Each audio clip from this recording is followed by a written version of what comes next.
To be honest, the abuse was so bad.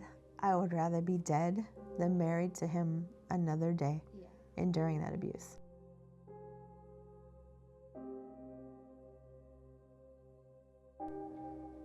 My ex-husband was strangling me, and he had me with one hand strangling me in a corner of our house. And our daughter ran down the stairs and physically stopped him as he was coming in to punch me in my face. And at that moment, she looked at me and I looked at her, and I knew that was the moment it was time to leave. We had to get out of there. I became homeless from the DV. Moved around a bit. She had changed schools multiple times as well. So wherever the shelter, domestic violence shelter was, that's where she'd go to school. So it was hard for her to adjust. It's hard for her to actually trust people and peers, even teachers. When I was about 9 or 10 years old, I remember being in the office with my social worker at the time. And I remember sitting there and I'd see the degrees, the degrees in the wall. And I remember sitting there thinking that this guy doesn't know what I'm going through. I remember telling myself, when I get older, I'm gonna be on the other side of the desk, and the people that I talked to wasn't gonna tell me that I didn't understand that. What I heard from her was, she would say, "Mom, it feels like I'm so different from the other kids. They're worried about their hair or what video game they're gonna play." She goes, "We're worried about where we're gonna live, what we're gonna eat, how we're gonna stay safe." She said, "It's just so different. I feel so different, like nobody understands." But for junior high and high school kids, they definitely do not want their peers to know. They want to be, they just want to blend in.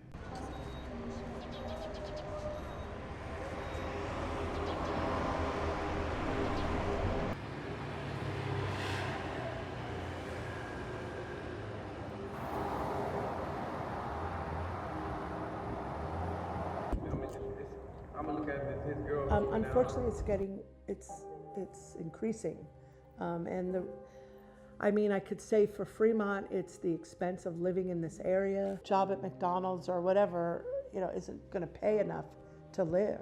We have different homeless situations. So we have the student that's living on the street. Then we have students that are in the homeless shelter. Then we have students that are in the low income housing. They could be doubled up, which is also considered homeless, and they're sleeping in their aunt's living room or in a garage or what have you. All they know is they have a place to lay down right at night. This low income housing, even though it's low income, they're still really homeless, because in that apartment is living many people. I would say, let's say 8 with a two bedrooms.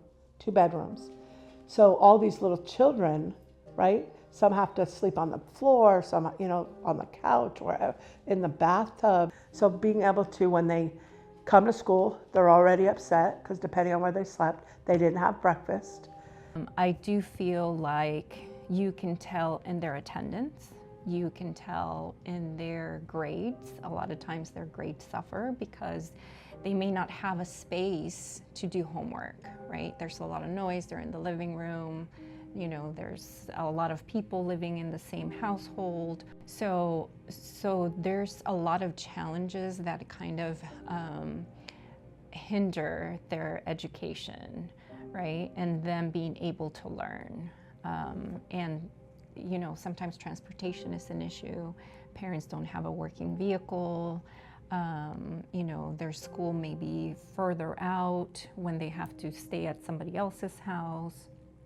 So it makes it hard for them to make it to school. Like some of our high school students, they have to work to be able to contribute to the family so that they can, have food on the table. So, they don't really have a choice. So for them, making money is more important than going to college, because that's what's going to feed them right now. People just see homelessness as being bad people, drug addicts, crazy people. And with that kind of community, you're not gonna be able to really do too much. So, you know, if you want to talk about homeless, then you want to talk about, well, why did people get homeless? But why did I use? Why did I choose to be homeless instead of going here? Well, I don't want to follow no rules because I want to get high. You know, no one wants to answer those questions. So, you know, a lot of people will say drugs is a product of a deeper issue. Mental health is the product of a deeper issue. Unhealed trauma. It's not the origin. It's not the origin, no. But I would say 80% of the people that are out here homeless, whether if it's youth or adults, they're not gonna wanna go from where they're at into a shelter and sleep next to someone that they don't know because it's not safe. You put me next to someone who's addicted like me, you got my trauma, I'm paranoid, whatever you wanna call it, schizophrenic, post-traumatic stress, whatever it is, you mix the drugs, the coming down we can't use in here, and you wanna put me next to somebody who is just like me and think we're gonna cohabitate this place? But this is the answers that we're given. And if you hear about a lot of the answers for homelessness, especially in Fremont builds a lot of places. You see it every day. You see the mayor talk about it, you see the county talk about it, you see California talk about it, you see Gavin Newsom talk about it. They build a lot of places, but they're not eliminating the root cause. They're not eliminating the root cause. They're not gonna survive and most likely not make it into any of these low-income apartments that you got building around here. So where does the issue go? It doesn't go nowhere. You can't build your way out of homelessness. You can't just put someone into a bed or a roof and think that their homelessness is fixed. You find them a place, but they got an addiction. That addiction is gonna take away at least $200-300 of that a week. Where's their rent gonna come from? They're gonna end up right back in the street. You're not fixing the problem, you're delaying it. So now you got the parents of the children, the kids are seeing this, right? As they grow older, this core belief is gonna follow them. Homelessness is gonna follow them into their adulthood to where their mentality is gonna be survival.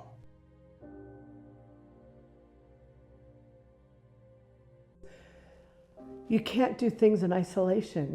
You can't. You have to have a community that's working together. I think community, absolutely community, because McKinney-Vento is a federally funded program, right? And we have those funds, but there's a lot of restrictions and a lot of things we can't do. So I feel like if I didn't have the community behind me and the community partners, I would feel very sad and very alone in this fight, right? Because it takes a village. So one would be not to criminalize those that are homeless, number one. And number two, to fund those agencies that are actually trying to build safe spaces within the community. Fund them, get behind them. Community, politics, get behind them. Because where the community can't do it, the county can't do it, the state can't do it, the nonprofits, the community-based organizations are already here and they're knocking on the door. So fund the programs.